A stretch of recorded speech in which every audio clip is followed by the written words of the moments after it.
자, 지금 제가 이제 여기서 이 슬라이드에서 얘기하려고 하는 거는 뭔가라고 하게 되면 근본에 대해서 인문학이라고 하는 이름으로 수없는 시도들도 그동안 이렇게 해 왔는데, 믿음은 바라는 것들의 실상이요 보이지 않는 것들의 증거니라고 하는 히브리서 11장 1절에서 얘기하는 이 믿음에 대한 정의만큼 더 큰, 그리고 가장 높은 차원의 정의란 없다.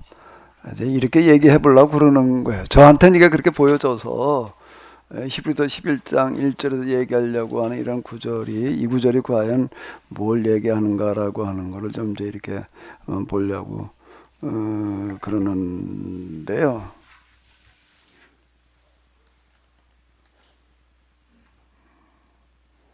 자, 이 믿음이라고 하는 거가 뭐냐라고 하는 거에 있어서 이제 인문학적인 용어로 다 바꿔서 생각을 해봤는데, 히브리서 11장 1절에 있는 이 말씀이 얼마나 큰 걸 말하고 있는가라고 하는 거를 가지고서 한번 이제 이번 세미나의 주제로 삼아보자라고 하는 건데요.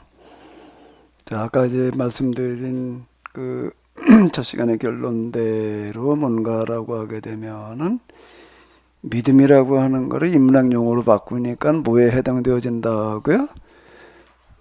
각이고, 도구, 또 하나보다 헬라 철학하기 이런 거다. 그러니까 너무 이제 우리가 그동안 생각하던 거고 좀 다르다, 뭐 이런 그런 얘기들을 하셨는데, 그 왜 그러냐라고 할 때에 그동안 우리가 믿음에 대해서 너무 편향적으로 좁게만 봤던 거다라고 하는 거고요. 철학적인 시도, 우리 오정성 목사님이 질문 던졌던 철학과 이 신학, 인문학과 종교의 차이가 뭐냐라고 할 때에 그 중에서도 특히 성경에서 접근해가는 방식이라고 하는 거는 많이 다르다라고 하는 겁니다. 지금 서양 신학은 제가 이렇게 보기에는 헬라 철학의 방식으로 신학을 접근한 거예요. 히브리 방식이 아니었다라고 하는 겁니다. 제가 전에 역사 헤브라즘의 길을 묻다, 뭐 이제 그런 걸 얘기하려고 그랬던 건데, 그러면 진작 성경에서 얘기하고 있는 이 믿음이라고 하는 거가 뭐냐, 어떤 성격을 가지고 있느냐, 그런 믿음이라고 하는, 믿음은 믿다, 믿는다의 명사형이잖아요. 명사형인데 그 토양이라고 하는 게 무언가, 이런 것들 이제 한번 다시 묻고 들어가 보도록 하겠습니다. 자, 이미 뭐 여러분들에게 교재는 다 이제 나눠 드렸는데요. 자, 아브라함으로부터 한번 우리가 출발을 해 보도록 하겠습니다. 자, 이 구절을 한번 같이 읽어 보실까요?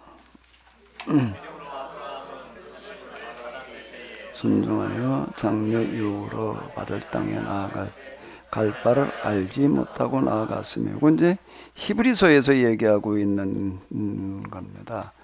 이제 히브리서를 이제 우리가 이렇게 보게 되면은 히브리서 11장에 이제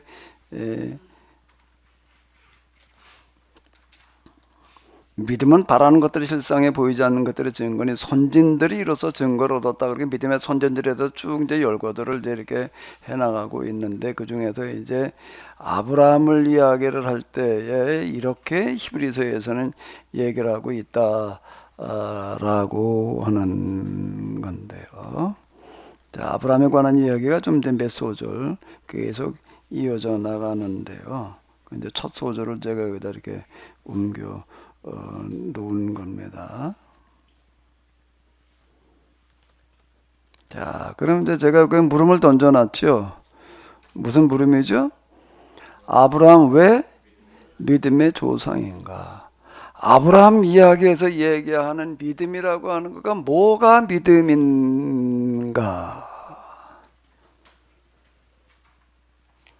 이제 바울이 이제 이신칭의를 얘기를 했다라고 하는 거고, 바울이 로마서에서 4장에서 주로 이제 아브라함 얘기를 하고 있는데, 유대인들을 향해서 아브라함의 후손은 혈통의 후손이 아니라 믿음의 후손이다. 아브라함과 같은 믿음을 가졌던 사람이 곧 뭔가라고 하게 되면은 아브라함의 후손이다. 이걸 이제 논증하는 방식이고요.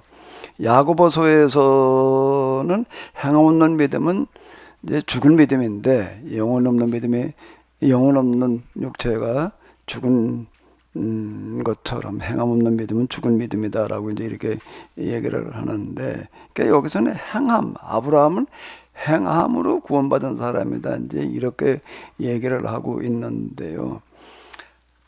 자, 이제 한번 같이 생각을 해보시자고요. 아브라함을 가리켜서 믿음의 조상이라고 이렇게 얘기를 하고 있어요.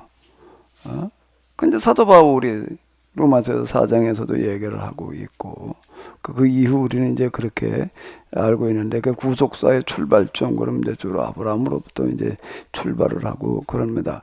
왜 아브라함이 믿음의 조상이죠? 아브라함이 가졌던 믿음은 어떤 믿음이에요? 그동안 뭐 제가 많은 얘기를 했고 뭐 책에서도 이미 써놓고 그러고 했는데, 어쨌든 이제 믿음이라는 측면에서 아브라함을 다시 한번 생각해 보자고요. 아브라함은 무엇을 믿은 거죠? 믿음으로 아브라함은 부름받았을 때 순종하여 장래 유업으로 받을 땅에 나갈새 갈 바를 알지 못하고 나아갔으며, 순종이라고 하는 게 뭐가 순종일까요? 아브라함이 뭐에 순종을 한 거죠? 하나님 말씀에 순종한 거야. 글쎄, 그 하나님 말씀이라는 게 뭐예요 도대체? 뭐에 순종을 한 거예요? 본토의 친척과 아비 집을 떠나라, 그러니까 그냥 떠났단 말이야. 이제 우리는 그렇게 창세기에서 이제 우리는 보고 있어요.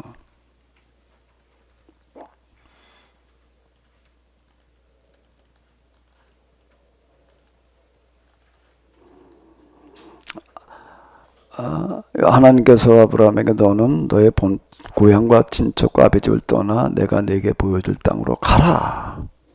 그랬더니 아브라함이 말씀을 따라 갔다는 거예요. 그걸 이제 요약해가지고 히브리서에서는 믿음으로 아브라함은 부름받았을 때 순종하여 장래 유업을 받을 땅에 나갔다. 어디로 가야 될지 모르고 갔다. 자, 아브라함은 무엇을 믿은 거지요? 말씀에 따르는 순종이라는 게 무엇을 한 거죠?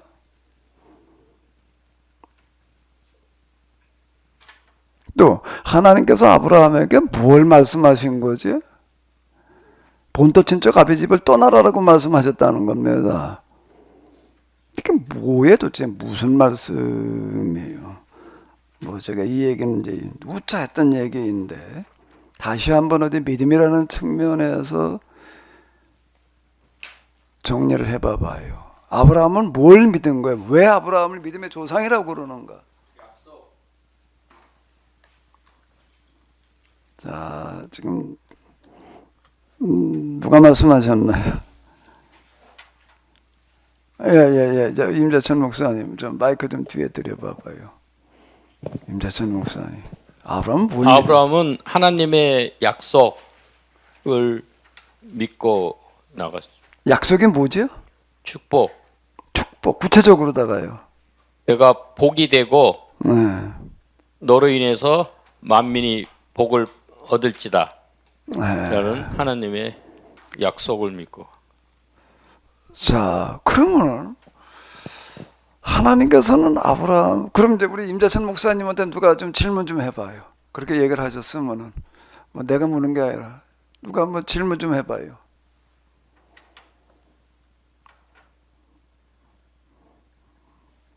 그저 아주 줌까지 됐으면 좋겠네. 예? 줌까지 됐으면 좋겠는데 줌은 안 되니까. 자, 이제 일단 그러면 누가 질문 좀 해봐. 임재선 목사님께 약속을 믿고 갔다. 어? 보게 될지라 말이야. 모든 사람들 중에 복을 받을 거다. 이렇게 이제 그 약속을 믿고 갔다. 그러면 무슨 질문이, 무슨 의문이 들어요? 왜 아브라함에게 그런 얘기를 하셔요? 왜 그런 약속을 주세요, 이 목사님? 왜 임재선 목사님한테 그건 그런 하나님의 선택이죠. 아, 주권적인 선택. 그럼 아브라함 왜 하나님 왜 아브라함을 선택을 하셔요?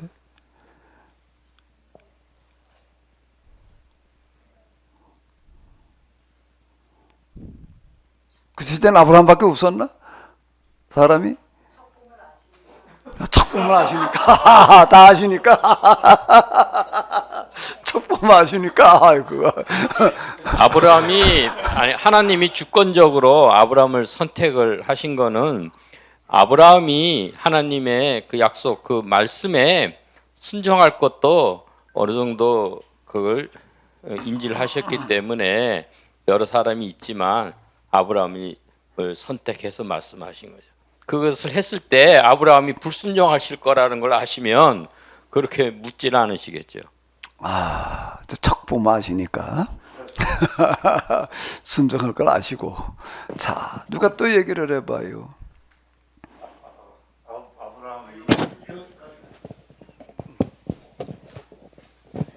그 말씀을 받을 때 75세에 말씀을 받았다고 했는데 그 참 하나님 모든 사람들이 다 복받게 하시는 참 하나님을 찾았던 그 유일한 사람이 아브라함이어서 아브라함에게 말씀하시고 아브라함에게 약속하셨다. 아, 이제 그건 우리가 그동안에 이제 이렇게 봤던 건데 임 목사님 말씀하신 하나님의 선택이고 예정이고 주권이고 이제 그동안에 그렇게 들었던 부분들을 이제 저희가 좀 다시 해석을 한 거예요. 이제 제가 하나님을 경험하고 난 다음에 나타나는 현상 중에 하나가 성경이 다시 보이더라는 거예요. 다시 보이는데 특히 아브라함으로 얘기를 할 것 같으면 아브라함이 그냥 여기 나와 있는 대로 이렇게 보고 저도 임 목사님이 금방 얘기하신 거고 똑같이 그렇게 생각하고 있었습니다. 하나님께서 아브라함을 전지 아시고 어떤 사람인지를 뭐 척 보고 아시니까 순종할 만한 사람 그래서 부르셔서 이런 말씀을 하셨고 약속을 주셨고 뭐 그 결과 아브라함 이제 순종했고 그렇게 생각을 했었는데 그 아브라함이 다시 보이는 거예요. 그 하나님, 그 아브라함이 어떻게 다시 보이느냐라고 얘기를 할 때에 그 이전에는 아브라함이 어떤 사람이었을까, 뭘 생각하고 있었을까, 이거는 성경 읽으면서 와닿지가 않더라고요. 그런데 하나님을 경험하고 나면서 나타나는 현상 중에 하나가 아브라함의 심정, 고민, 생각이 느껴지는 거예요. 그러면서 성경이 다시 보이는데 여기에 아브라함의 생각이 들어있더라라고 하는 건데 너는 복이 될지라 이 개역 성경에는 뭐라고 되어져 있죠? 복의 근원이 될지라. 이렇게 근원이라는 복의 근원이라고 하는 말이 그래서 나온 거예요. 이건 개역 개정에서는 근원자를 빼버렸는데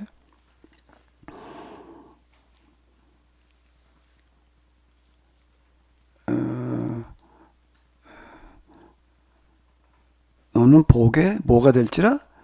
근원이 될지라. 그게 복의 조상이다 이제. 복의 근원이다 이제. 자 이렇게 얘기를 하고 있습니다. 그러니까 땅의 모든 족속이 너를 인하여 복을 받을 것이다. 이건 사실 하나님께서 누군가에게 약속하셨는 가운데에서 이거보다 더 큰 약속은, 더 큰 말씀은 없어요. 네가 뭐가 되어라? 복의 개정으로, 개역으로 얘기를 한다면 복의, 우리 저 그런 찬송이 있잖아요. 뭐 복의 근원 강림하사, 그다음 뭐였지? 찬송하게. 그 복의 근원이 누구예요? 거기서 얘기하면 하나님이. 그런데 하나님께서 아브라함에게 네가 이제 복의 근원이 되어라 이렇게 얘기를 하셨다라고 하는 거, 이게 도대체가 이게 사실 잘 가늠이 되지가 않습니다. 근데 이제 제가 다시 보이는 거는, 이제 아브라함이 뭘 생각하는 사람이었는가 하면 세상 모든 사람들이 다 복받고 살기를 원하던 사람이었구나. 이게 그전에 그렇게 생각해 본 적이 없어요. 이게 그럼 이제 성경에 이제 이게 성서 문학에 대해서 이제 내가 다시 생각을 하면서, 성경의 기록 방식이라고 하는 건 마치 시와 같아 가지고 은폐함적 암시적인 방식으로 기록이 되어져 있다. 이게 하나님께서 아브라함에게 하신 말씀이시지만은 왜 아브라함에게 그런 말씀하셨는가? 저는 대답할 방법이 없습니다. 예정이고 선택이고 하나님의 주권이죠. 그걸 뭐 우리가 어떻게 알아? 이제 좀 더 심하게 나가기는 이중 예정 뭐 이렇게까지 얘기를 하고 이제 그랬었는데, 아브라함은 세상 모든 사람들이 복받고 살기를 바라는 마음이 없는데 아무 상관도 생각도 없었는데 하나님 그런 말씀을 하셨다는 건 모순이에요. 그런 생각도 없었는데 네가 널 통해서 세상 모든 사람이 복을 받을 거다라고 얘기를 하셨을까? 그것도 말이 안 되는 얘기가 되는 거예요. 그러니까 아브라함이 이런 마음을 가지고 있었기 때문에 당연히 하나님께서 그런 말씀을 하셨을 거 아닌지 이렇게 보이더라라고 하는 게 그동안 제가 이제 한 이야기인데, 이제 이 목사님 제가 하는 얘기가 좀 이해가 되셨어요? 그렇게 제가 해석을 해 나간 겁니다. 하나하나를 그냥 예정이라고 그러던 거를 이제 인과론으로 제가 설명을 하는 거예요. 하나님께서 그 사람을 이렇게 예정하실, 그 사람에게 말씀하신 이유가 있었다라고 하는 겁니다. 아무 상관이 없는데 세상 사람도 어떻게 살거나 말거나 그 사람한테 그냥 네가 세계 복의 군이 돼가 세상 모든 널 통해서 복을 받을 거다 이렇게 말씀하셨다면 이건 모순이에요. 모순이다라고 하는 겁니다. 그런데 자, 이걸 기초로 해가지고서 이제 아브라함이 믿는 믿음은 어떤 믿음일까, 뭘 믿은 걸까라고 하는 거를, 믿음을 이제 다시 한번 생각을 해보는데, 자, 이렇게 제가 이제 좀 방향을 얘기를 해볼게요. 철학의 출발점과 신학의 출발점은 뭐가 다를까요? 차이가 뭘까요? 여기서 이제 우리가 한번 생각해 보는 거예요. 철학의 출발점과 토양이 다른 거예요, 신학은요. 그리고 가치와 그 기준이 달라요. 예, 우리 임 목사님이 하실 말씀이 많으신 것 같아. 자기 중심성, 이기적이고 신앙은 이타적, 하나님 중심적, 그 중심과 목적, 의도에서 차이가 있다. 네, 금방 얘기하신 대로 이제 세상은이라고 얘기를 할 땐 그렇게 말할 수 있지만 철학은 그게 아니에요. 철학은 제가 이제 물은 거는 철학이거든요. 철학이라고 얘기를 할 때에는 동양 철학도 그렇고 서양 철학도 그렇고 인간이 마땅히 따라 살아야 될 가치와 그 기준이 뭐냐라고 하는 걸 묻는 거거든요. 거기에 이기라고 하는 걸 갖다가 철학에다가는 붙일 수가 없어요. 세속적인 가치관이라고 얘기를 할 때에는 그게 이제 맞지만 철학이라고 얘기를 할 때에는 거기에 이타라고 하는 거 가지고는 설명이 안 된다고요. 세속이라고 하는 기준을 가지고 얘기를 할 때에는 그게 이제 적용될 수 있을지 모르지만 적어도 철학이라고 도라고 물이 흐르듯이 이렇게 이제 해불양수 이런 식으로 얘기를 할 때에는 이기가 거기에 들어갈 수 있는 여지는 전혀 없다고요. 전적으로 불교에서 얘기하는 인이라든지 어떤 이런 것들은 이타적인 선이라고 하는 건 이타적인 삶을 선이라고 그러는 거지. 일단 선은 기본적인 존재를 가지고 깔고 들어가고 있는 거예요. 자, 그러면 이제 다시 우리가 물어봐요. 그 종교 철학적인 출발점과 종교적인 출발점은 뭐가 다를까요? 결론은 성격과 차원이 다르다는 겁니다. 자,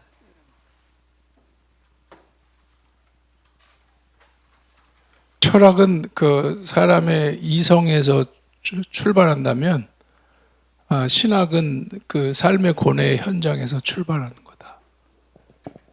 자, 고뇌 현장에서 출발을 한다. 자, 다시 조금 더 부연 설명을 해봐봐요. 삶의 그 아픔과 고통을 경험하는 속에서 이것을 해결하기 위해서 고민하고 씨름하면서 그래서 아브라함처럼 참 하나님이 계시다면 라고 하는 이런 질문들이 나오게 되고 그럼 이제 아브라함에게 있어서 그 고뇌 현장이라고 하는 건 뭐지요?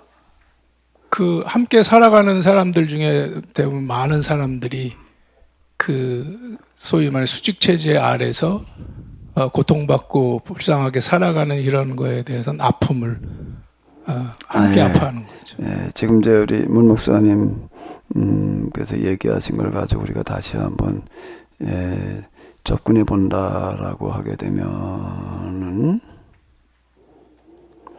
자, 이 특히 이제 헬라 철학도 그렇고 동양 철학도 그렇고 다르지 않은데 묻고 들어가는 거예요.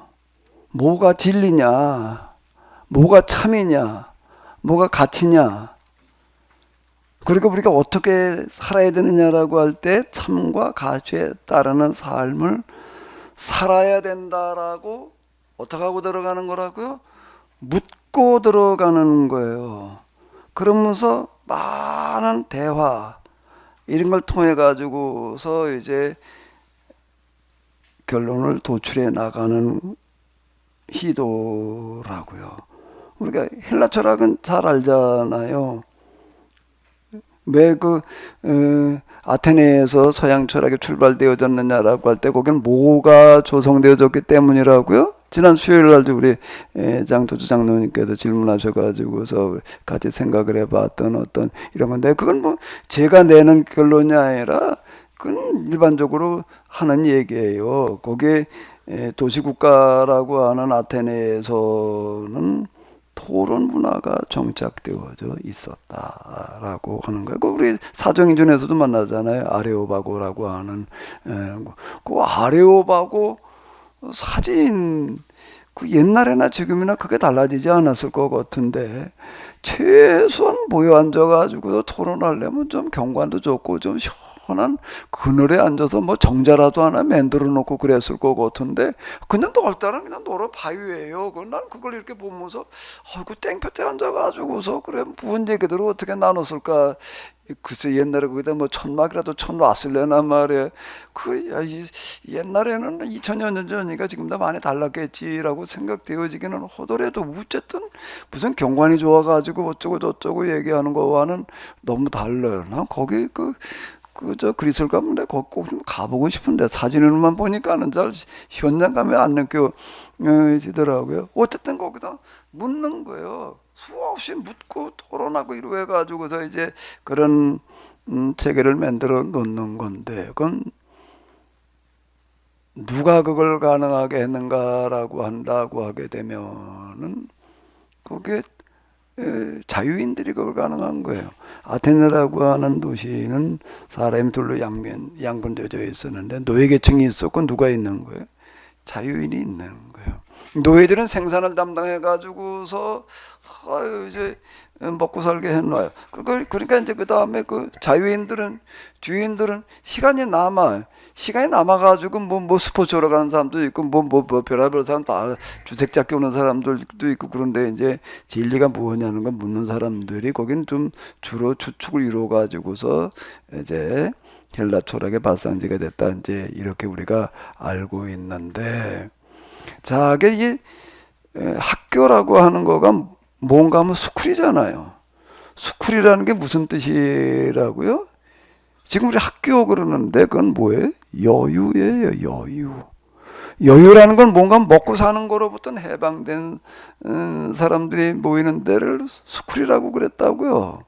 그건 고대에는 학교에 간다라고 하는 거는 귀족 수준이 아니었으면 못 갔어요. 실제 그랬습니다. 스쿨이라고 그건 우리나라도 마찬가지예요. 거기만 그런 게 아니었다라고 하는 겁니다. 그럼 서양 철학, 동양 철학 마찬가지인데 이 철학은 뭐의 그 토양이 뭐라고요? 스쿨이에요. 학교에서 나오는 거예요. 학교는 다시 다른 말로 바꾸면 뭐라고요? 여유. 여유라는 게 뭐예요? 먹고 살 걱정이 없는 사람들이 하는 거예요. 먹고 살 걱정이 없는 사람이 모여가지고서 그래도 진지하게 묻는 거예요.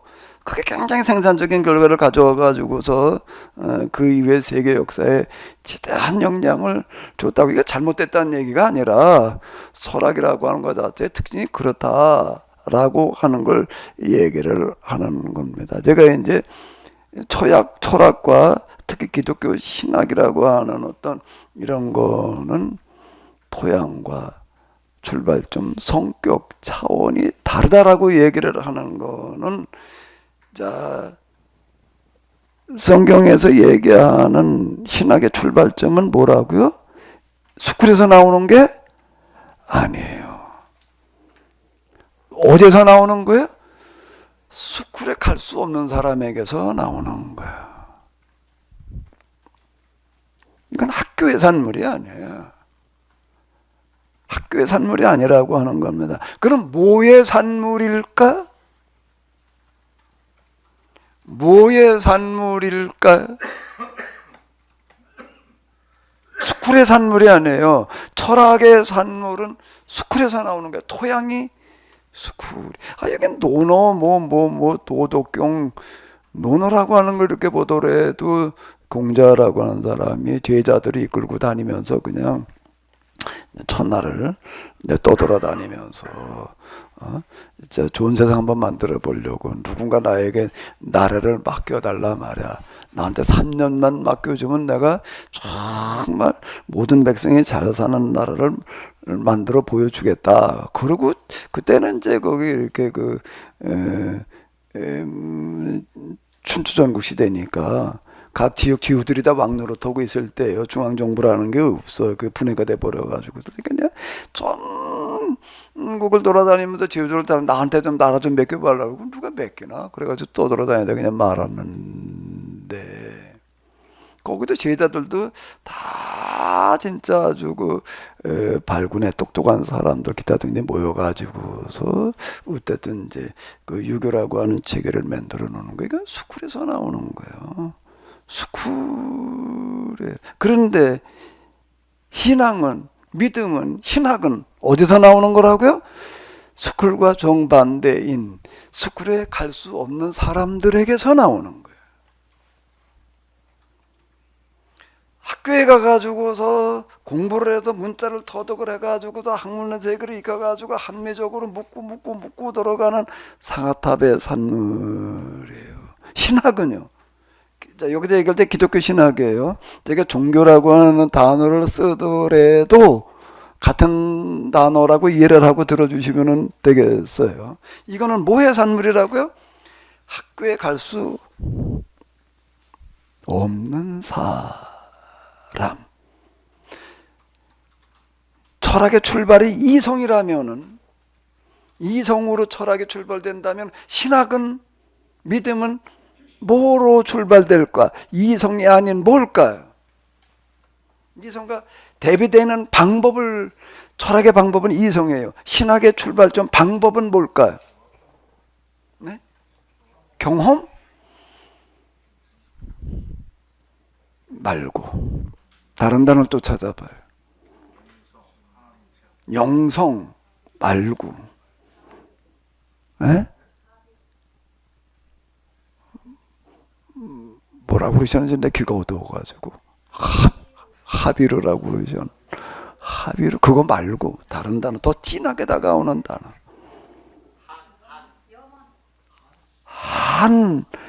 그 단어가 좀 비슷한 것 같아. 다른 걸 좀 찾아봐요. 조금 더 실감나게 다가오는 거. 한 그러면 이게 뭐 한 맺혔다 그러는 게 이게 어?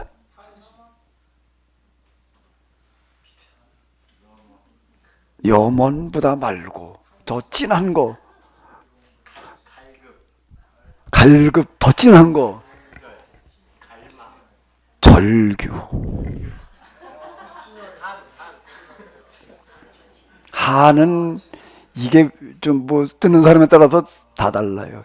이거는 출발점이 절규야.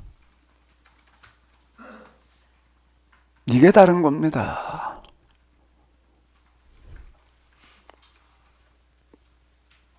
뭐 때문에 절규하는 거지요?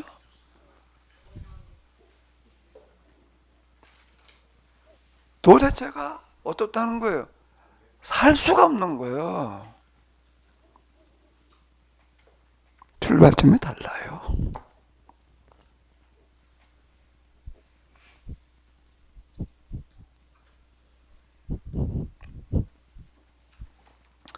절규의 한복판에서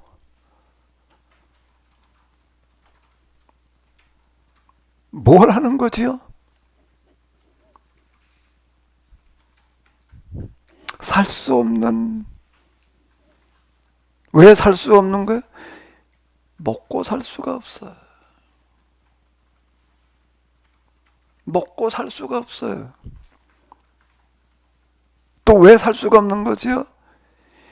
인권이 유린당해가지고 살 수가 없어요.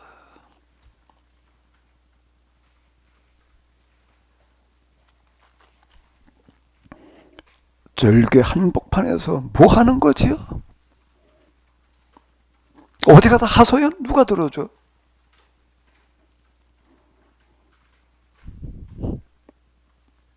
뭘 하는 걸까요? 절규, 절망.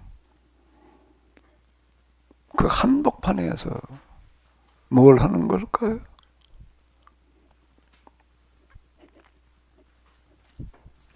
울부짖음.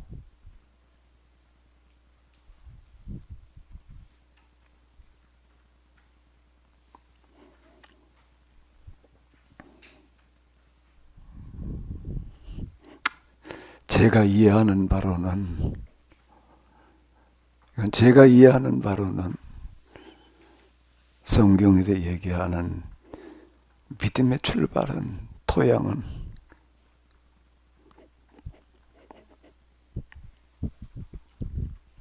여기인 것 같아. 그렇게 보여요. 이게 아니고는 설명이 안 돼, 성경이.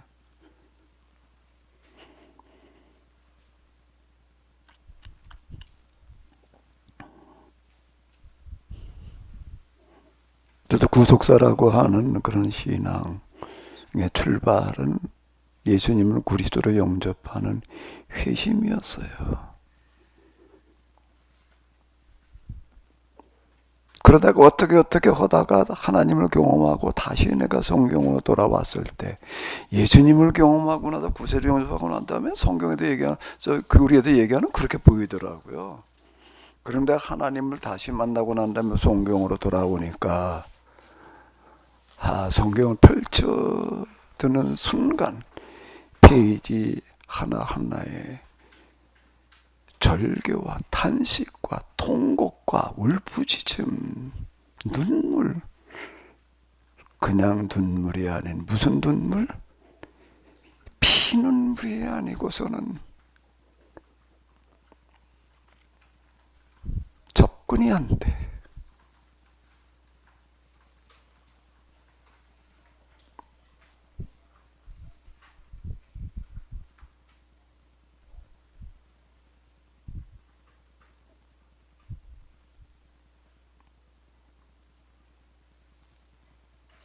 도무지 살아갈 수 없는, 살 수 없는, 끝이 보이지 않는 절망.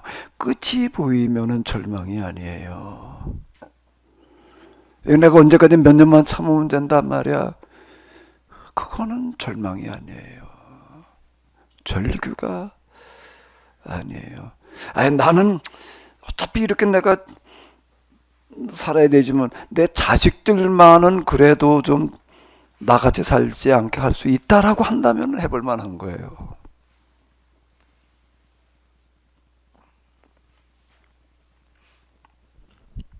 그런데 이건 나만이 아니야. 어떻게 다 자식을 낳았는데 내 자식도 또 그래야 되는 거예요. 똑같이 이 삶을, 이 절규를, 이 울부짖음을 대물림해야 돼. 도대체 이걸 어떻게 해야 되나?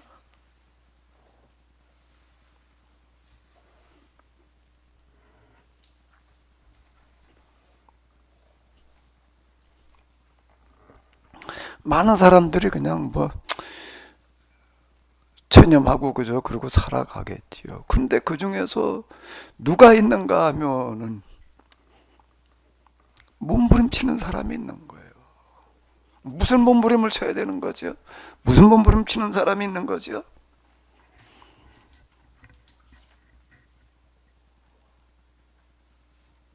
어떤 몸부림일까요?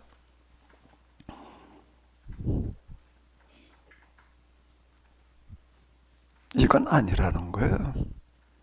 이래서는 안 된다는 거예요. 다 누구나 다 나같이 똑같은 처지다 그러면은 사실 절규가 아니에요. 그런데 이게 그런 사람이 있고 아닌 사람이 있는 거예요. 예?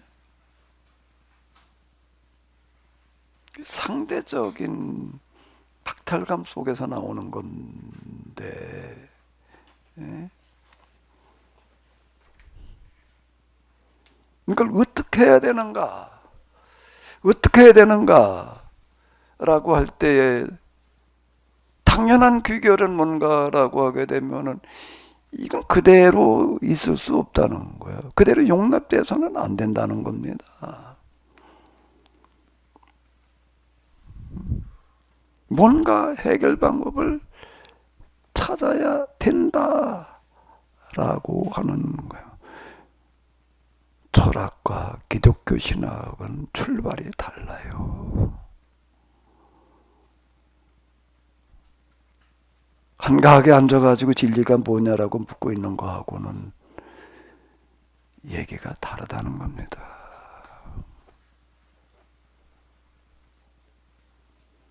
그러면서 이제 어떤 결론에 도달하는 걸 가리켜서 우리는 신학, 종교 지금 이렇게 이름을 붙여서 부르고 있는 거거든요. 제가 여기서 얘기하는 종교라고 얘기할 때는 기독교 신학을 얘기하는 사실 세계 역사에서 종교라고 얘기할 만한 것도 기독교밖에 없어요.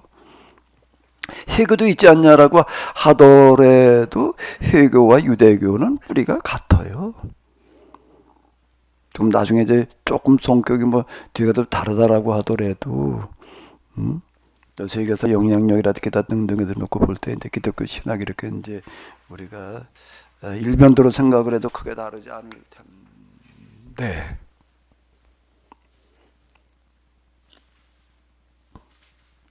제가 하나님을 경험하고 난 다음에 성경을 읽어 내려가면서 다시 보였다는 거는 이거예요. 그 이전엔 피, 그럼 예수님의 십자가의 피만이 피였어요. 보혈. 근데 그거 아닌 피가 있더라고요. 더 진한 피.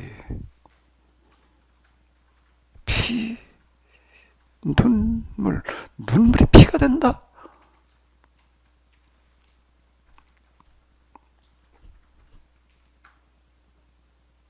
아니 눈물이 어떻게 피가 될 수가 있나? 그게 달한다면은 정말 그렇게 되는 거예요. 피눈물을 떨군다는 게.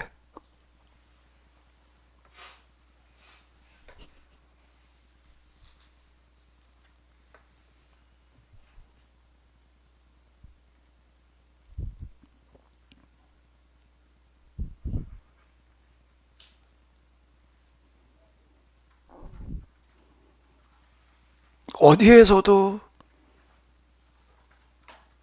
이 절망적인 상황을 해결할 방법이 안 보이는 거예요. 끝이 안 보이는 거예요. 그런데 그럼 어떻게 해야 되나? 포기해야 되나? 대부분 포기하지요. 어쩔 수 없지 뭐 그냥 체념하고 그냥 뭐 팔자라니까 운명이라니까 그 내 팔자가 그런 걸 뭐 운명이 그러니까 뭐 재수가 무슨 뭐 어쩌고 저쩌고 그냥 그리고 그냥 넘어가는 거 그냥 그리고 사는 거예요. 근데 여기 이게 넘어가지지 않는 사람이 있는 거예요.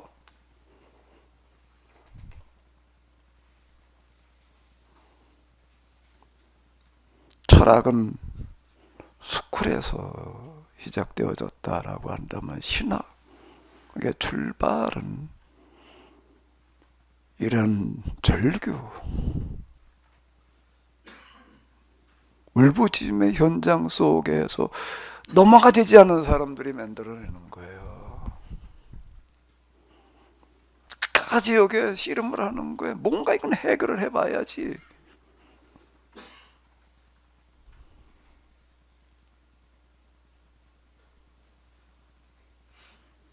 글쎄, 전 성경이 다시 보였다는 건 이게 보였다는 겁니다. 아브라함을 이름만 바라만 만나다가 아브라함의 마음을 만났다는 거는 이 마음을 만났다는 거예요. 모세, 성경에 나오는 하나님의 사람들이라는 사람들은 다 이 사람들이더라고요.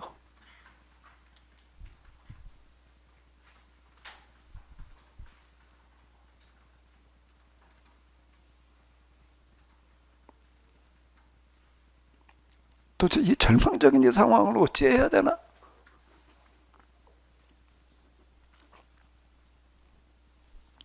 뭘로 어떻게 풀어야 되나? 근데 왜 이 사람들은 이렇게 포기가 안 될까요? 철학에서 얘기할 때 특히 관념 철학에서 중요한 거는 선험적인 선험, 기득관념, 선험을 얘기를 합니다. 이건 타고나는 관념이라는 게 있다는 거예요. 뭘 타고나느냐라고 얘기를 할 때 절대 가치 기준이라고 하는 거는 그건 선험적인 거다.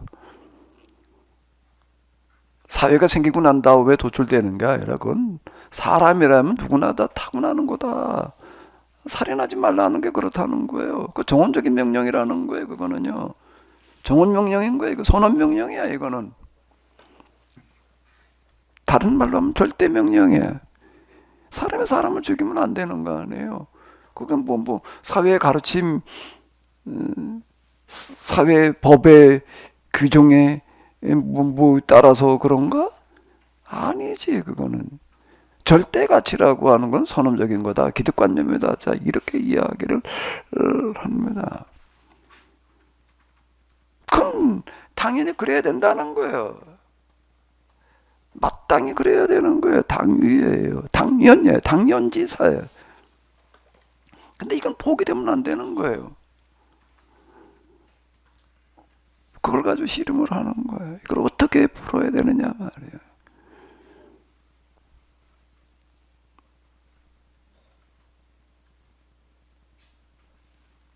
이 땅 이 세상에 세운 사람이라면 누구나 다 똑같은 거지. 무슨 팔자가 어쩌고 저쩌고 팔자 노름 다 설명될 일이 아닌 거예요. 운명이 어떻다고 뭐 이렇게 얘기할 것도 아닌 거예요. 그건 다 가진 자들이 떠들어대는 소리들이지.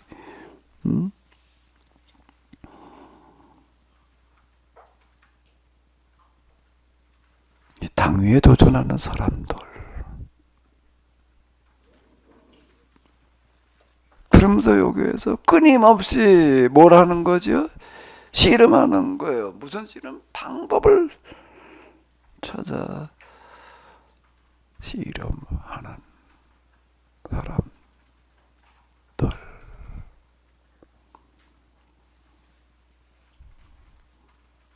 그러다가 이 사람들이 결국에 가지고는 도달해요. 어디에 도달을 하는 거지요?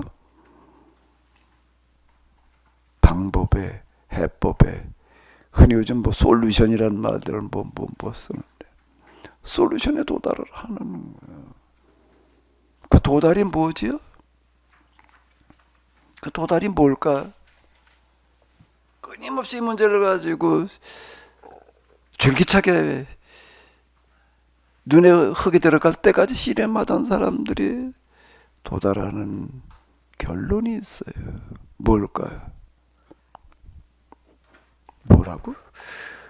이 모양 가지고 들으라는 거야? 말은 안 하고 이 모양만 보여줘. 뭐라고 그런 거야? 하나님. 이번에는 어떻게 밥이나 하려고 그러지 않고 맨 앞자리에 앉아가지고 아주 마이크 갖다 놓고 노트 펼쳐놓고 작정을 한 사람 같아. 믿음을 떼보려고 작정한 사람 같아. 거기에 도달하는 게 하나님이에요. 경험이라는 얘기가, 하나님 경험은, 성경에서 말하는 하나님 경험은 여기에서 나와요.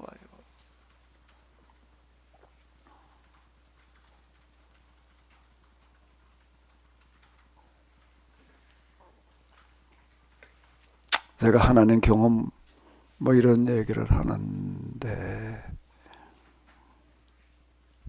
저도 비슷한 씨름과 고민을 하다가 하나님을 만나는 거예요.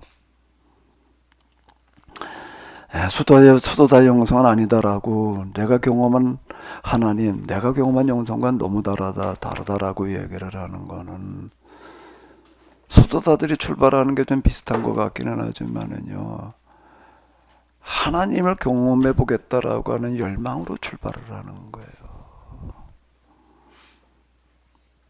하나님을 인격적으로 경험을 해서 완전한 인격에 도달해 보겠다라고 하는 그 출발이 수도사 영성이에요. 제가 영성 90년대 말에 하나님 경험하고 난 다음에 여기저기 돌아다닙니다. 그땐 영성 모임이 아주 그냥 우죽순처럼 전국을 휩쓸고 있을 때인데, 영성이란 말이 아니면 말이 안 돼. 성령이란 말이 되다 영성으로 바뀌어버렸어요. 기도원에다 영성원이 돼버렸고, 가서 강의하면서 내가 하나님 이렇게 경험했다 어쩌고 저쩌고 하게 되면은요, 꼭 어디 한 20, 30명씩 모이는 그런 자리들 가서 얘기를 하면은 그 중에 일할 한 두세 명은 꼭 연락이 오거나 찾아오더라고요. 목사님 얘기하니까 무슨 신비 체험을 했다는데 말이야. 무슨 보니까 관상기도를 얘기하는 것 같은데 그거 어떻게 하면 되냐? 어떻게 해서 그렇게 됐냐? 난 이렇게 했다. 그 중에 몇 사람은 진짜 열심히 해보려고 그러는데 다 안 되더라고요. 나도 혼란스럽고 주면 그 사람들도 다 혼란스러워요. 도대체 왜 안 되냐 말이야. 우리는 이러고 나오는데 주면 나도 잘 모르겠더라고요. 나중에 가서 제가 발견하게 되는 건 출발이 달라요. 하나님을 경험해 보겠다라고 하는, 그래서 내가 인격적인 완전에 도달해 보겠다라고 하니까 그대로 내가 이게 변화가 안 되는 거야. 그러니까 하나님을 좀 깊이, 그러니까 하나님 체험이라고 하죠. 이렇게 예수님 그리스도 체험과 하나님 체험 구분해 가지고 하나님을 체험하면 내가 그래도 좀 뭔가 변화가 될 수 있다. 왜 수도사 영성에서 다 그렇게 얘기를 합니다. 하나님과 가면 갈수록 이제 변형일체에 도달한다나, 그 다음에 얘기하는 일치와 합일이라고 하는 거는 완전한 행위 변화를 얘기를 하는 거예요. 그렇게 해보겠다고 그러고 싸들고 달라드는데 안 되는 거예요. 저를 찾아왔던 사람뿐만 아니라 수도원 역사가 서양 기독교 역사와 같다라고 얘기해도 다르지 않을 텐데, 수도원 역사 가운데에서 하나님을 제대로 합일일체했다라고 얘기하는 사람을 찾아보기가 어려워요. 하나님 면전을 얘기하는 사람이라고 하는 게 거의 없습니다. 왜 그런가? 이 출발이 다른 거예요. 그건 헬라 영성이었지 히브리 영성이 아닌 거예요. 하나님을 만나러 가는 길은 오래 걸리지 않아요. 하나님을 만나러 가는 길은 그렇게 특별한 데 있지 않아요. 하나님을 만나러 가는 길은 어디에 있는 거지요? 내 삶의 현장에 들어있어. 내 안에 있어요. 내 안에 뭘 가지고 내가 하나님을 만나러 가나? 하나님을 만나러 가는 노잣돈은 뭘까? 절기와 탄식,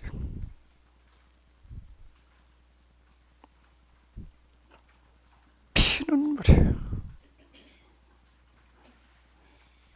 제가 여기까지 와가지고서 이 시점에서 얘기할 수 있는 거는 No other way.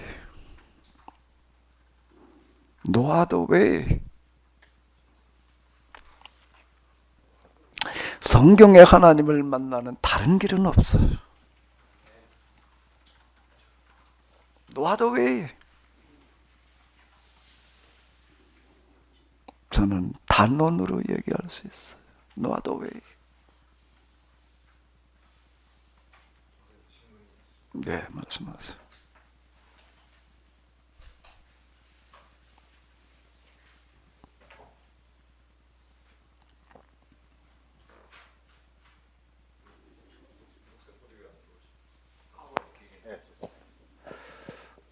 네, 그 가장 하위계층에 있는 사람들의 신음소리, 절망소리에 응답하다 보면 하나님을 응답하려고 정말 애를 쓰다 보면 하나님을 만나게 된다. 목사님의 경험에서 나오는 말씀이신 것 같은데, 목사님뿐만 아니라 가장 고통받는 사람들의 절규에 응답하려고 솔루션을 찾기 위해서 자기 삶을 건 사람들도 상당하거든요. 그 사람들은 어떻게 된 건가? 그러니까 목사님의 경험을 일반화해서 그렇게 해서 하나님 만날 수 있다, 이렇게 얘기할 수 있을까? 네, 그것도 내가 많이 고민했던 문제고 정말 많이 물었던 거예요. 내가 노아더웨이라고 얘기를 할 때 그냥 별 생각 없이 내가 노아더웨이 이런 표현을 쓰는 거는 아니거든요. 그거는 이렇게 얘기할 수 있을 것 같아요. 채널이라는 게 있잖아요. 라디오 채널이라고 할 때에 채널은 정확하게 맞아야지 소리가 나더라고요. 조금만 덜 맞아도 찌찌찌찌거리고 소리가 안 나요. 여기에 뭔가라고 하게 되면은 그게 하나님을 만남으로까지 가려고 한다면은, 하나님을 만나는 데까지 가려고 한다면은 비슷한 언저리까지는 가지만은 정확한 채널을 맞는 데까지 가는 거는 어려울 것 같아. 거기에 차이가 있는 것 같더라고요. 하나님을 만남으로까지 가는 거예요. 그거는 자 이제 예언자들의 물이라는 게 있어요. 예언자들의 물이라는 게 있는데 우리 이제 엘리 사회 이야기 가운데 보면 그런 얘기 많이 있잖아요. 주변에 그 신학생들이 많이 모여 있는 어떤 이제 생도들이 있잖아요. 그럼 이스라엘 역사에서 이렇게 보게 되면은 어떤 예언 전승, 계약 전승 이어가려고 하는 그런 그룹들이 있었다고요. 그는 이제 소수의 사람들이기는 하지만은, 근데 그 사람들 가운데에서 그게 다 그렇게 하나님을 만나는 만남까지 갔는가라고 한다면은 거기서도 아닌 거예요. 거기서도 아닌 거예요. 그 중에서 있다고 한 사람씩 나와요. 그게 우리가 알고 있는 예언자들이라고. 특히 문서 예언자들이 이제 그런 사람들이거든. 자, 그러면 이제 왜 그럼 그 같은 그룹 속에서도 누구는 만나지고 누구는 아닌가.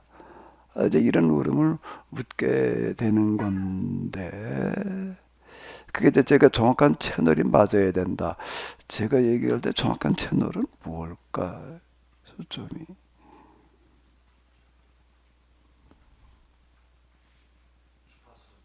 잠깐요. 지금 이제 우리 남계 소장이 이건 요것도 얘기를 하고 그 다음에 또 얘기를 하자. 자, 내가 이제 아마 이번 세미나에 때 절대라는 단어를 내가 많이 쓸 거예요. 하나님의 다른 이름은 절대자. 맞죠? 절대자, 무한자 뭐. 그러면은 하나님이 절대자라고 얘기를 한다면 또 다른 말로 바꾸문다라고 하면은 뭐지요? 절대 명의, 명령, 절대 당위. 그러니까 하나님의 다른 이름은 절대 당위다. 내가 이런 말을 쓰는 거예요. 그러면 그 하나님과 만남까지 가려고 한다면은 물국필반 이제 여기 이게 내가 경험한 영성이 수도사 영성보다는 이 역경과 도경의 이야기와 너무 맞는 부분들이 많다. 내가 이제 이렇게 얘기를 했잖아요. 그러니까 물국필반이라고 하는 어떤 이런 부분들도 그런데 내 안에서 가지고 있는 갈등과 고민이라고 하는 거가 어디에 도달을 해야 되는 거죠? 반전이 일어나려면은 어디에요? 크게 도달을 해야 되는 거예요. 바꿔 얘기를 하면은 뭔가라고 하게 되면 여기에다가 내가 나의 모든 걸 다 걸어야 돼. 그게 한순간이 아닌 일관이어야지 돼요. 내가 아브라함의 이야기 가운데에서 아브라함의 하나님 말씀을 따라갈 때 75세였더라라는 이야기가 나는 75세가 뭘로 다가왔는가라고 한다면 내가 늘 얘기하잖아요. 그는 75세 되도록 이 문제가 그의 전부였어요. 존재론적인 물음이었고 그 존재론 뭐 우리가 이제 실존 내 문제가 이제 나중에 철학으로도까지 이제 현대에 넘어와가지고 이제 가고 근데 실존의 문제를 넘어가가지고 존재의 문제로 넘어가는 거예요. 존재론적인 물음이고 그는 아들 뭐 후사 어쩌고 저쩌고라고 하는 거에는 결el이 없었다. 이 문제 하나에 오로지 일관이라고 하는 조건이 여기에는 필요한 것 같더라고요. 일관. 그러면서 또 이제 이거 이제 그러고 그 다음에 또 초점도 또 하나 이제 맞아야 되는 거가 뭔가라고 한다고 하게 되면은 제가 이거는 마음의 일치고 그 다음에 뭐가 또 하나 필요하다고요? 뭐가 필요하다고요? 방법의 일치가 맞아야 된다는 거야. 내가 생각해내는 이걸 어떻게 해야 될까라고 할 때에 이런 방법 저런 방법 이제 계속 이제 그걸 가지고 얘기를 할 거예요. 지금 여기는 등장시키는 사람들이 다 이제 그 사람들은 어떻게 이 마음의 일치에서 존재 일치로 나아가서 그게 곧 하나님을 만나는 데까지 갔는가 이제 여기까지 이제 여기다가 이제 초점을 맞춰가지고 내가 이제 이렇게 좀 다시 끌고 나가 이렇게 볼 건데요. 방법의 일치라는 거가 맞아야 된다라고 하는 거예요. 여기에서 이 방법의 일치라는 부분이 마음의 일치 못지않게 어떤 면에서는 더 중요한 것 같아요. 제가 이해하기로는 그래요. 설명이 됐는지 모르겠는데 석연치 못한 부분이 많을 거예요. 방법의 일치가 이게 중요해요. 그래서 내가 이렇게 계속 방법 이렇게 얘기를 하는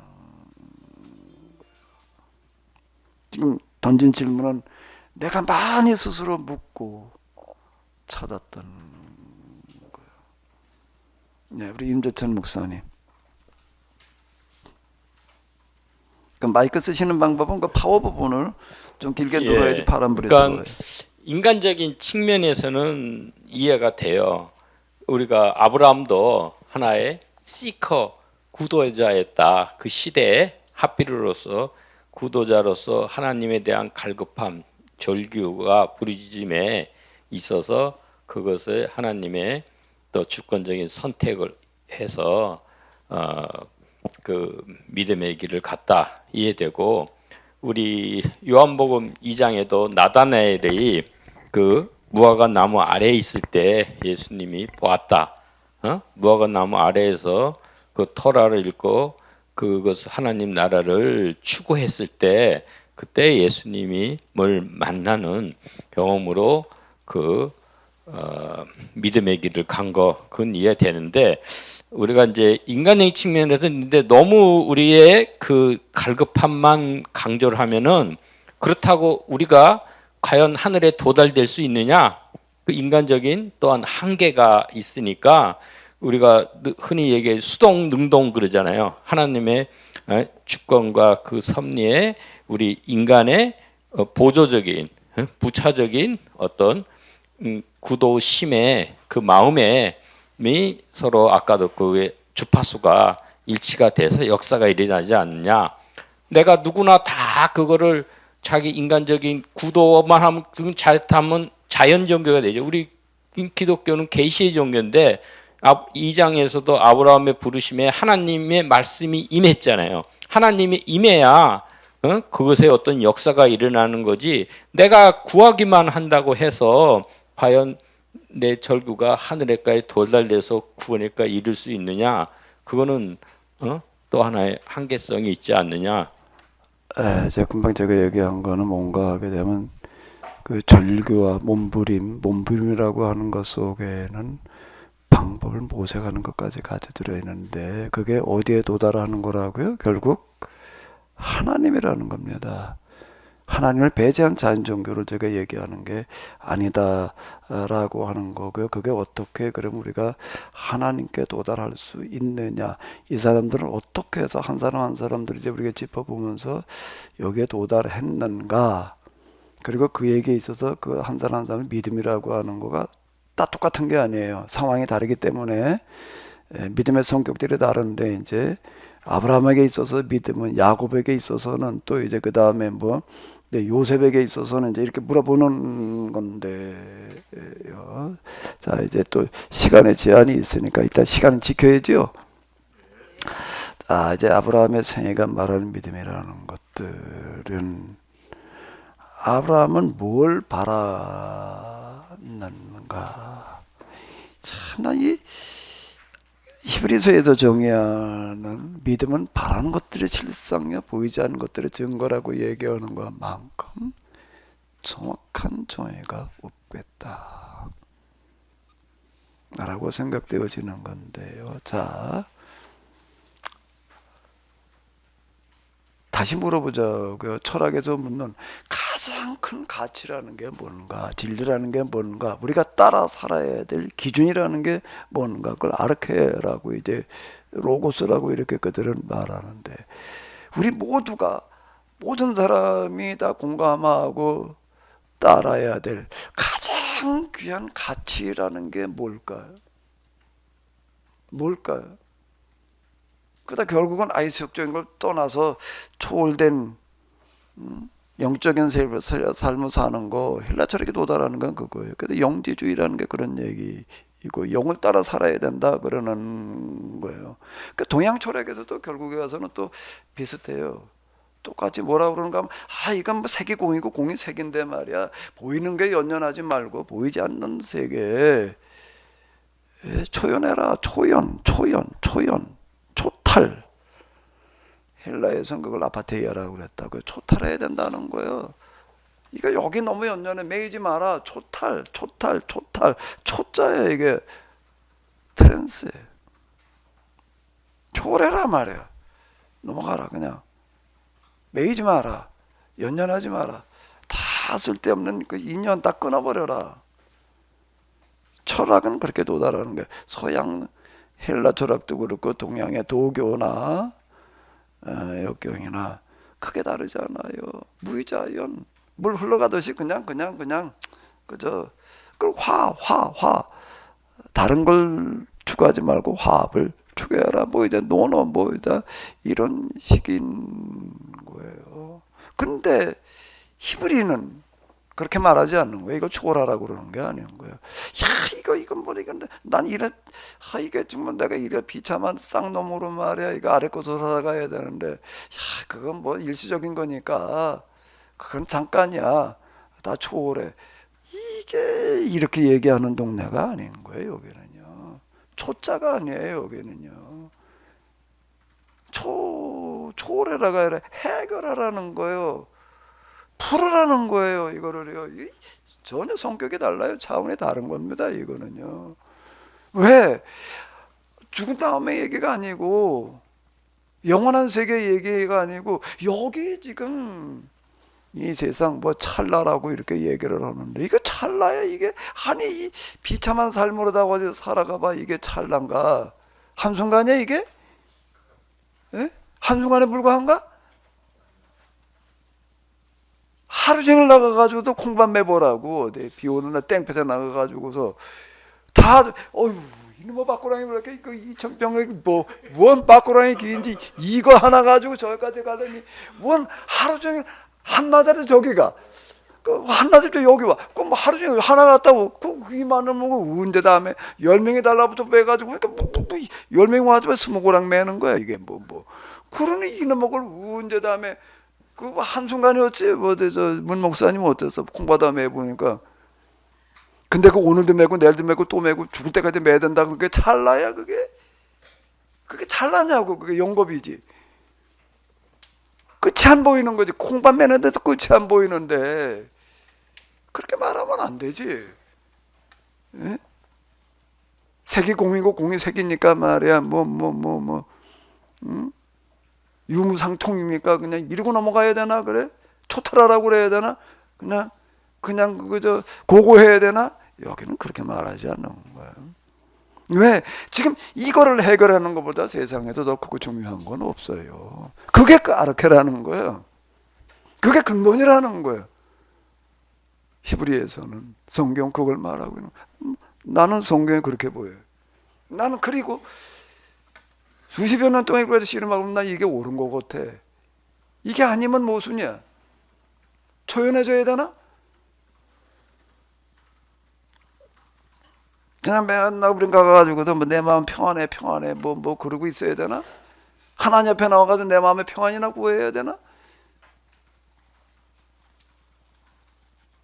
뭐가 진짜 가치죠? 피눈물의 현장을 절규의 현장을 지나치지 않는 거지. 예수님께서 선한 사마리아의 비유라고 알고 있는 거가 그 얘기 아니에요? 그걸 모른 채고 그냥 지나가야 되나? 이 문제를 해결하는 것보다 더 큰 게 뭐예요? 더 중요한 게 뭐예요? 세상에 수많은 사람들이 다 여기에 희생돼 가지고서 피눈물을 흘리면서 정말 인간이라고 하는 거는 적용시킬 수 없는 그런 짐승 그 이하의 삶을 살아가고 있는데 그 문제 해결하는 것보다 더 큰 가치라는 게 있는 거예요? 다시 물어봐봐요. 스쿨에 앉아가지고서는 그거 말고라고 얘기할 수가 있어요. 그 아래 것들이 해결해주고 있으니까 앉아가지고서 기껏 그냥 배부르게 먹고 이빨 쑤시면서 말이야 트림에 가면서 뭐 어쩌고 저쩌고 뭘 아르케가 뭐 로고스가 얘기할 수 있을지만 이 히브리는 그게 아니에요. 이거보다 더 크고 중요한 게 뭐지? 뭐가 더 중요한 가치예요? 가치를 한번 물어봐 봐봐. 상아탑 속에 있나? 보이지 않는 저 무슨 세계에 있나? 이데의 세계에 있나? 아니면 아리스토텔레스 현상의 이런 뭐 보편 개체 속에 들어있나 말이야? 가장 귀중한 가치 기준이라는 게 거기 있나? 나는 아무리 봐도 잠꼬대 같은 소리 같아. 그전에는 철학의 세계가 이게 무슨 소리를 하는지 이게 도대체가 알 수가 없어요. 뭐 알 것도 같고 모를 것도 같고 뭔 철학자들의 책이라고 하는 거 얼마나 어렵게 쓸 수 있는가를 뭐 서로 경쟁한 책인 것 같아. 무슨 소리를 하는 건지 뭐 그런데 하나님을 경험하고 난 내 보니까는 뻔한 희한한 소리, 뭔 소리인지가 이게 부언이 보는 거예요. 뭐가 진짜 가치지요? 정말 어려운 환경에 태어나가지고 시달리는 사람들은 다 병들게 마련해요. 정말 그러고 살아가는 사람들에게 울부짖음, 통고, 탄식, 절규, 그거를 해결하는 것보다 더 큰 가치라는 게 있나? 뭐가 가치해? 그건 세속적인 거라고 그래야 되나? 부질없는 거라고 그래야 되나? 예? 야, 부질없는 거라고 떠드는 사람들은 탁발해가지고 먹고 살라고 그러지 말아야 돼.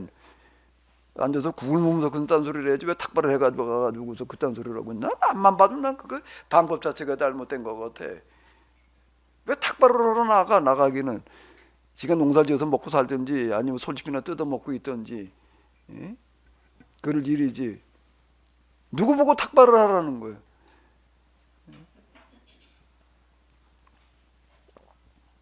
나는 뭐 고고한 도의 경지를 추구하고 있으니까 말이야 뭐 이거보다 더 귀한 일이 없단 말이야. 그 뭘 한다는 거지? 난 뭐 남의 종교 비판하자고 하는 소리가 아니라 진정 가치가 뭐냐는 걸 가지고 나는 좀 묻고 들어가 보자는. 그거 초월해야 되나? 그 초월의 현장에 거기가 정말 그게 히브리 그 정말 노역의 현장에서 채찍 맞아가면서 정말 그 울부짖어 죽어가는 굶주려 죽어가는 그 사람들한테 가가지고 그걸 초월하라고 그게 말이 되나 그게?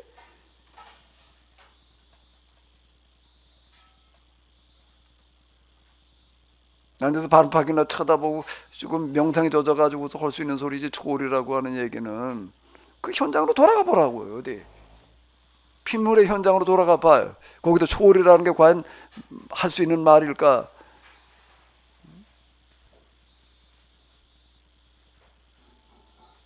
절망의 한복판에서 그거 해결하는 거 더 큰 가치가 있나? 나는 아브라함이 그 사람으로 보이는 거예요.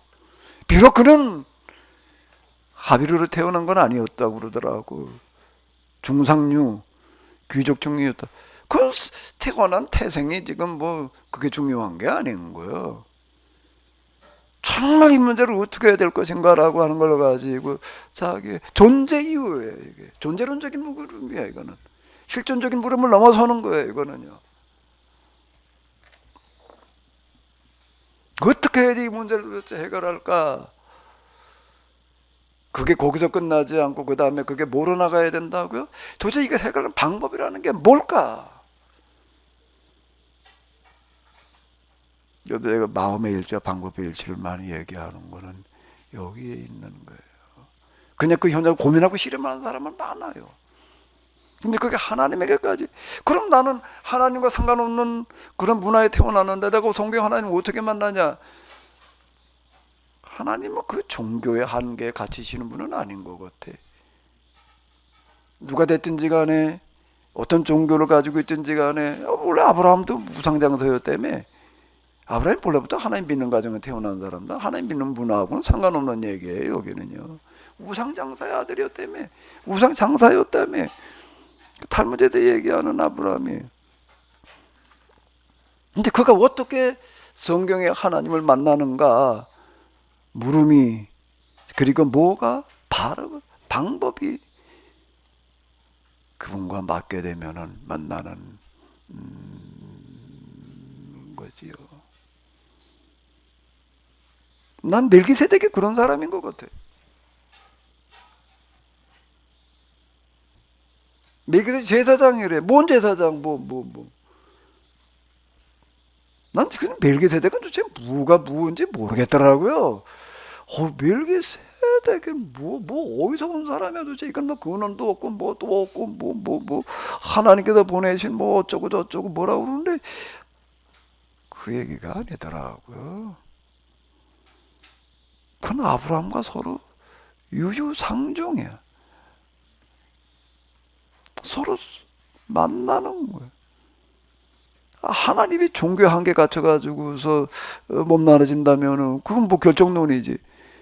그 기독교 문화에 태어나지 않았기 때문에 하나님 못 만난다? 그것도 아닌 것 같아. 내가 하나님을 만나러 가는 과정에 초입에 뭐가 있었는가 어느 날 갔더니 그냥 신앙이라는 게 다 떠나버리고 도대체 하나님의 존재도 의심이 되어지고 예수님의 구세주라고 믿어지지도 않고 내가 회심하고 난 다음엔 그걸 내가 흔들려 본 적이 없어요. 저희 학교 다닐 때 변선 선생님 강의에 들어가게 되면은 노아더 웨이래. 노아더 웨이를 내가 아까 다른 길은 없다. 그거 하면 노아더 웨이라고 하는 거는 뭐가 예수 그리스도만 믿어야 되냐? 아니라는 거예요. 타종교에 다 구원의 길이 있다고 아주 대놓고 얘기를 해요. 그 학부 강의나 이런 데는 얘기 안 하는데 대학원 강의에서도 그 신학대학원 강의에서는 그렇게 얘기 안 해요. 그 본대학원 강의 그 몇 명인지 한 년 한 명 앉혀 있는 데 가게 되면 무얼 어디서 그런 책들만 어떻게 그렇게 주워왔는지 인터넷 시즌 때도 아는데 나는 그게 너무 신기해. 아주 신간 책들을요. 뭐 저 남미 뭐 아시아 뭐 아프리카에서 나온 것들 다 어떻게 그걸 난 주워왔는지 난 모르겠어요. 그건 대단한 열정을 가지고 있는 분이에요. 가면은요 개강하는 날 들어가게 되면 그 양반 강의실에서 하지 않고 교수실에서 했어요. 그 의자 갖다는 거에 남명 앉아가지고 이렇게 한 사람 앞에 돌려 그냥 한 곳에 돌리다 보면 이제 두 군데 돌아가고 세 군데 돌아가고 그거 매주 이제 그거 가지고 와가지고 읽고 가지고 요약해가지고 이제 뭐 발제라 뭐 이래가지고서 뭐 얘기하는데 거기서 예수님만 믿어가지고 구원받는다는 거는 정신 나간 얘기를 하고 치부를 하고 이제 그래요. 나 그런 거 읽으면서도 내가 흔들려 본 적이 없어요.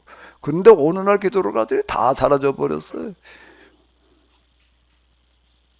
엄청 혼란스러웠습니다. 그럼 내가 다시 출발해야 되는 게 왜 내가 기독교인해야 되는가라고 하는 거 심각하게 묻고 들어가는 거예요. 지금 내가 얘기하는 거는 이거예요.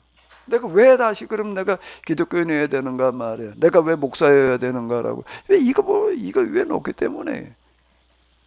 내가 지금 얘기하는 것들은 다 이런 것들과 결부가 되어져 있습니다. 이건 뭔가라고 해도 절대 명령에 절대 명령의 절대 명분 명제 당위예요. 나그네가 되라는 그런 이야기는 제가 여기서 지금 보내드린 거 보게 되면 아브라함에게 있어서도 나그네 얘기예요. 야곱의 얘기도 나그네 얘기예요. 누구도 또 나그네 얘기죠. 요셉도 나그네가 되는 거예요. 17살에 종으로 팔려가는 거예요. 모세는 또 광야로 가는 거예요. 그리고 시작되어지는 거예요. 히브리 신학이라고 하는 거는요. 출발점이 이건 나그네로부터 나오는 거예요. 이거는요. 그래 예언자들이 왜 그렇게 고아와 과부한 나그네라고 얘기를 하는 거라고 하는 거는요. 이 얘기가 되는 거예요. 근데 이게 정말 이 문제를 가지고 내가 씨름하고 해결해 보고자 하나라고 한다면은 너는 그런 상류에 머무르지 말고 네가 뭐가 되라는 거예요? 나그네가 되라는 거예요. 나그네가 돼가지고서 그가 만나는 첫 번째는 뭐예요? 마누라 뺏기는 거예요. 아닌가? 12장 13장 넘어가 봐봐요. 옛날에 밑바닥 선생들은 지 마누라가 어디 있어요? 나 힘 있는 자의 마누라지. 우리나라도 저 왕세자 결혼시킬 때 조선시대 때 뭘 했다고요? 금혼령이라는 걸 내려. 금혼령이라는 게 뭐예요? 결혼하지 말래. 왜? 세상 모든 이 나라 모든 여자는 누구 거니까? 왕 거니까요. 이게 지금 왕 거예요. 금혼령을 내리는 거예요. 그 중에서 하나 골라야 되겠다는 거예요. 근데 그런 내가 지금 내 마누라 그건 네 마누라가 아니야. 내 건데 너한테 지금 빌려준 거지. 언제 내놔 그럼 내놔야 되는 거예요. 우리 조선 시대만 해도 그러고 산 거예요. 아닌가? 내가 조선 시대 잘못 이해하나? 예? 내 마누라라는 게 어딨어? 내 여자라는 게. 마누라 뺏기는 경험이야 이게 지금. 나그네 되라는 얘기가 뭔 얘기야 지금이야?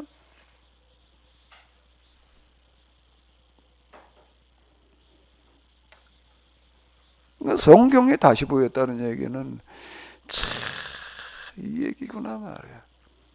이 신학을 하려고 한다면은 다른 신학은 몰라도 다른 종교의 신학은 몰라도 기독교 신학, 성서 신학을 하려고 한다면 나그네가 돼야 돼. 피눈물의 현장에 내려가다 내가 피눈물을 흘려봐야 되는 거예요. 쳐다봐가지고 되는 데가 아니에요. 여기는 그거는 그걸 뭐라고 부르는 거죠? 스콜라 신학이라고 그러는 거예요. 스콜라 신학으로 중세 수도사들의 신학을 스콜라 신학이라고 한간 신학으로고 앉았는 거예요. 수도원이 그때쯤 가게 되면 노예 두고도 농사 짓고서 일 뭐 수도원을 하고 있으니 이게 그러고 앉아가지고 먹고 헌 게 말이 맨날 뭐 탁상공론이나 말이야. 그걸 화학이라고 불렀다고요. 조선시대 실학자들은.